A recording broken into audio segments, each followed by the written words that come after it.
ये जो आप बिल ला रहे हैं, आप देश को बांटने का काम कर रहे हैं, जोड़ने का काम नहीं कर रहे हैं। आप दुश्मन हैं मुसलमानों के, उसका सबूत ये बिल है। Thank you. और मैंने अध्यक्ष महोदय सुना है इस लॉबी में कि कुछ अधिकार आपके भी छीने जा रहे हैं, उसके लिए हम लोगों को लड़ना पड़ेगा आपके लिए। माननीय अध्यक्ष जी, मैं वक्फ संशोधन विधेयक 2024 को विरोध करता हूं। मान्यवर, हम लोग संविधान की कसम खा करके यहाँ आए और इस संविधान की धज्जियां इस विधेयक के अंदर उड़ाने का काम किया जा रहा है।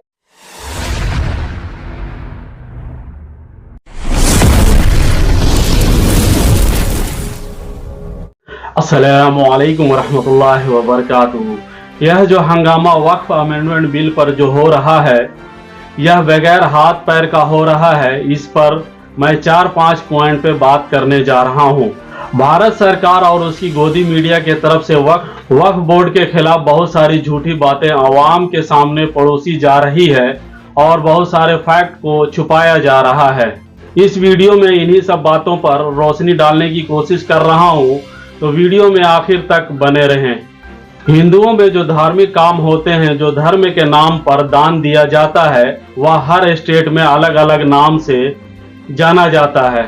जैसे तमिलनाडु में Hindu religious charitable endowment act बना हुआ है और आंध्र प्रदेश में Hindu religious charitable endowment act बना हुआ है, और इसी तरह Telangana, Orissa, Bihar Hindu religious charitable endowment act बना हुआ है, और सिखों के लिए सिख गुरुद्वारा एक्ट है। इसी तरह मुसलमानों के लिए मुस्लिम वक्फ बोर्ड एक्ट है। इसी तरह भारत के सभी मजहब के लोग अपने धर्म के हिसाब से अपना एक्ट चलाते हैं, और सभी धर्म के एंडोमेंट बोर्ड में उसी मजहब के ही लोग उसको ऑपरेट करते हैं। हिंदू अपना बोर्ड चलाते हैं, सिख अपना बोर्ड चलाते हैं, इसी तरह मुसलमान भी अपना बोर्ड चलाते हैं। लेकिन मुसलमानों का जो वक्फ बोर्ड बनता है, उसमें सारा वक्फ बोर्ड और वक्फ काउंसिल का गठन गवर्नमेंट करती है। जैसे मुसलमानों को हिंदू और सिखों के एंडोमेंट बोर्ड से कोई मतलब नहीं है, इसी तरह हिंदुओं को भी मुस्लिम वक्फ बोर्ड से कोई लेना देना नहीं होना चाहिए। जैसे आप सभी लोगों को मालूम है, वक्फ अमेंडमेंट बिल 2024 जो पार्लियामेंट में पेश किया गया था, अब जेपीसी कमेटी का गठन किया गया है। जेपीसी में अभी इस बिल पर बहस चल रही है। इसी बीच मुसलमानों के तरफ से जेपीसी को QR कोड स्कैन करके मेल किया जा रहा है। इसी बिल को रिजेक्ट करने के लिए दरखास्त दी जा रही है, जिसमें लाखों करोड़ों मुसलमानों ने मेल किया है। इसी बीच RSS और बीजेपी के नफरत पसंद लोगों ने QR कोड का सिलसिला जारी किया है और जेपीसी से डिमांड कर रहा है कि वक्फ बोर्ड अमेंडमेंट बिल 2024 को पास किया जाए। इसे ही कहते हैं बेगानी शादी में अब्दुल्ला दीवाना। अरे भाई, थोड़ा सब्र करो, तुम्हारा भी नंबर आएगा। जब यह गवर्नमेंट हिंदू एंडोमेंट बोर्ड में भी संशोधन करके उसमें सेंध लगाएगी, तो फिर दिल खोल कर जेपीसी को मेल कर लेना। यह मसला भारत सरकार और इंडियन मुस्लिम के बीच का है। इसमें हिंदू भाइयों का कुछ भी लेना देना नहीं होना चाहिए और उनका हक भी नहीं बनता है इस अमेंडमेंट बिल के सपोर्ट में वोट करने का। 1 by 1 सबका नंबर आएगा। जिस तरीके से अभी उत्तर प्रदेश के अंदर डिफेंस डिपार्टमेंट की जमीन को भी तितर बितर कर दिया गया है। डिफेंस की जमीन को रामदेव, अडानी ग्रुप और श्री रविशंकर के बीच बंदर बाट कर दिया गया है, जिसका तस्करा गोदी मीडिया में आपको कहीं भी देखने को नहीं मिलेगा। अगर आपको लगता है यह गवर्नमेंट हिंदू गवर्नमेंट है और आपको हिंदू राष्ट्र बना कर देगा, तो आप बहुत बड़े धोखे में हो। यह गवर्नमेंट कुछ पूंजीपतियों के लिए ही बनाया गया है, जिसे RSS कंट्रोल करती है। RSS जो कुछ भी कहती है, वह यह गवर्नमेंट आंख बंद करके उसको फॉलो करती है। आप जब अपनी नजरें घुमाएंगे तो बीजेपी के अंदर पार्लियामेंट के स्पीकर से लेकर बड़े बड़े जितने भी कैबिनेट मंत्री हैं, वह सभी लोग RSS की शाखा के ऑलरेडी मेंबर रह चुके हैं, और वही लोग अभी गवर्नमेंट में काबिज है और गवर्नमेंट चला रही है। एक और झूठ मीडिया और गवर्नमेंट के तरफ से लोगों के सामने परोसा जा रहा है कि मुस्लिम वक्फ बोर्ड इंडिया की तीसरे नंबर की सबसे ज्यादा प्रॉपर्टी वाली वक्फ बोर्ड है। पहले नंबर पर रेलवे आती है, दूसरे नंबर पे डिफेंस डिपार्टमेंट है और तीसरे नंबर पे मुस्लिम वक्फ बोर्ड को बताया जा रहा है, जबकि यह सरासर झूठ है जो गोदी मीडिया और गवर्नमेंट की तरफ से फैलाया जा रहा है। मौजूदा गवर्नमेंट मुस्लिम वक्फ बोर्ड जो 32 वक्फ बोर्ड पूरे हिंदुस्तान के अंदर है, उसकी पूरी लैंड का आंकड़ा 9.4 लाख एकड़ जमीन बता रही है, जबकि सच्चर कमेटी की रिपोर्ट है जो मुसलमानों के लिए स्पेशल जांच कमेटी बनाई गई थी। इस कमेटी के तहत पूरे भारत में 32 मुस्लिम वक्फ बोर्ड के पास में 6 लाख एकड़ जमीन है। यह 9.4 लाख एकड़ जमीन जो गवर्नमेंट बता रही है, यह आंकड़ा गवर्नमेंट कहां से लाई है, इसका कोई भी प्रूफ गवर्नमेंट और ना ही गोदी मीडिया दे रही है। बगैर सर पैर का 9.4 लाख का आंकड़ा पूरे देश को बताकर गुमराह किया जा रहा है। चलिए छोड़िए इन सब बातों को, 6 लाख एकड़ जमीन है या 9.4 लाख एकड़ जमीन वक्फ बोर्ड के पास है। इससे भी बड़ा झूठ यह बोला जा रहा है कि वक्फ बोर्ड के पास में रेलवे और डिफेंस डिपार्टमेंट के बाद में इंडिया की तीसरी सबसे बड़ी लैंड होल्डिंग बोर्ड है। मैं सिर्फ 3 हिंदू एंडोमेंट बोर्ड का आंकड़ा आपको पेश करने जा रहा हूं, जो पूरे 32 मुस्लिम वक्फ बोर्ड से भी ज्यादा जमीन उनके पास है। Hindu religious endowment board Tamil Nadu के पास 4,78,000 एकड़ जमीन है और आंध्र प्रदेश के पास 4,09,000 एकड़ जमीन है और तिरुपति बालाजी मंदिर ट्रस्ट के पास 7,123 एकड़ और Telangana Hindu religious endowment board के पास 87,235 एकड़ जमीन है। यह टोटल मिलाकर 9,81,358 एकड़ जमीन सिर्फ यह 3 राज्य में हिंदू रिलीजियस एंडोमेंट बोर्ड के पास है। सिर्फ 3 स्टेट के हिंदू रिलीजियस एंडोमेंट बोर्ड की जमीन को इकट्ठा किया जाता है तो 32 मुस्लिम वक्फ बोर्ड की जमीन से कहीं ज्यादा हो जाती है। और पूरे देश के अंदर जितने भी हिंदू रिलीजियस एंडोमेंट बोर्ड है, सभी की जमीनों को अगर जोड़ घटाव किया जाए तो आप अंदाजा भी नहीं लगा सकते हैं कि यह जमीन कितनी होगी और कितनी ढिठाई के साथ यह गवर्नमेंट और गोदी मीडिया के लोग मुस्लिम की जमीन को हाईलाइट करने के लिए मुस्लिम वक्फ बोर्ड को इंडिया की तीसरे नंबर की सबसे ज्यादा जमीन वाली बोर्ड बता रही है, जबकि यह हकीकत से कोसों दूर है। मौजूदा गवर्नमेंट और गोदी मीडिया के बताए गए आंकड़ों पर आंख बंद करके कभी भी भरोसा ना करें। यह हमेशा झूठ और प्रोपेगेंडा फैलाती है, इसलिए जागरूक रहें और खुद से भी फैक्ट चेक करें। तो यहाँ तक तो यह बात साबित हो गई कि वक्फ बोर्ड इंडिया की 3rd largest land holding board नहीं है। अब दूसरा झूठ पर बात कर लेते हैं, जिसमें अल्पसंख्यक कल्याण मंत्री किरण रिजिजू साहब ने पार्लियामेंट में वक्फ बोर्ड अमेंडमेंट बिल 2024 पेश करते हुए कहा कि हम इस बिल के जरिए मुस्लिम औरतों को भी रिप्रेजेंटेशन दे रहे हैं।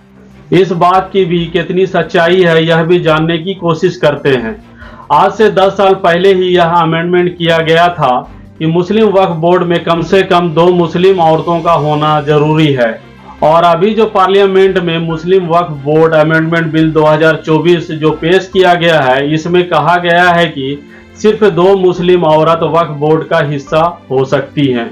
देखिए सेंटेंस को किस तरीके से तोड़ा और मड़ोड़ा जा रहा है और लोगों को गुमराह किया जा रहा है। जो वक्फ बोर्ड एक्ट में पहले से ही कम 2 औरतों का जिक्र है, उसकी जगह पर सिर्फ 2 औरतें लाकर यह अपने आप को औरतों की हिमायती दिखाने की कोशिश कर रहा है। कम से कम 2 और सिर्फ 2 का फर्क को समझिए। कितनी चालाकी से झूठ बोला जाता है, जिसमें आम लोग और सीधे साधे लोग फंस जाते हैं। इस झूठ के लिए मंत्री जी को पार्लियामेंट में माफी मांगनी चाहिए। और गवर्नमेंट तीसरा झूठ यह बोल रही है कि वक्फ बोर्ड प्राइवेट लोगों की जमीन को ग्रैब कर रही है, गैर कानूनी तरीके से उस पर कब्जा जमा रही है, जिसका कोई भी कहीं अपील नहीं कर सकता है। जबकि यह बात सरासर झूठ है, इसकी हकीकत से कोई लेना देना नहीं है। अब यहाँ पर समझने वाली बात यह है कि वक्फ प्रॉपर्टी का सर्वे होता है और सर्वे कमिश्नर गवर्नमेंट का होता है और वह भारतीय नियम के अनुसार सर्वे करता है। अगर वक्फ बोर्ड किसी की जमीन का इंक्वायरी करता है कि वह वक्फ प्रॉपर्टी है या नहीं, तो उसका भी गवर्नमेंट ने नियम और कानून बनाकर दिया है, जिसके तहत वक्फ बोर्ड काम करता है। अगर वक्फ बोर्ड के दावे से किसी शख्स को तकलीफ है तो वह ट्रिब्यूनल कोर्ट में अपील कर सकता है। इसके बाद हाई कोर्ट और सुप्रीम कोर्ट भी जा सकता है। इसमें भी झूठ परोसा जा रहा है कि अगर वक्फ बोर्ड किसी जमीन पर दावा करती है तो वह शख्स कहीं भी अपील नहीं कर सकता है। पुराने वक्फ बोर्ड एक्ट में लिमिटेशन एक्ट नहीं है, उसको अभी नए अमेंडमेंट बिल के जरिए लिमिटेशन एक्ट को लागू किया जा रहा है। यह लिमिटेशन एक्ट क्या है यह जानने की कोशिश करते हैं।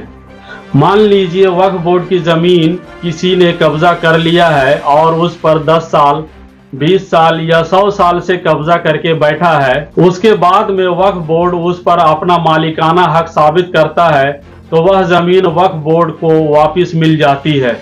लेकिन इसी वक्फ बोर्ड एक्ट में लिमिटेशन एक्ट को जोड़ दिया जाए तो, और अगर इस पर लिमिटेशन सेट कर दिया जाए जैसे 5 साल 10 साल, तो इस पीरियड के बाद वक्फ बोर्ड अपनी जमीन पर मालिकाना हक नहीं जता सकती, उसको यह जमीन कभी भी वापस नहीं मिलेगी। और गवर्नमेंट इस पर दावा कर रही है कि गैर कानूनी तरीके से कब्जा करने वालों पर शिकंजा कसा जाएगा। अब बताइए लैंड माफिया पर किस तरीके से शिकंजा कसा जाएगा। मान लीजिए अगर कोई वक्फ की जमीन कब्जा कर लिया और लिमिट पीरियड क्रॉस कर गया तो वह जमीन वक्फ बोर्ड को कभी भी वापस नहीं मिलेगी। इससे लैंड माफिया और बढ़ेगा ना कि कम होगा।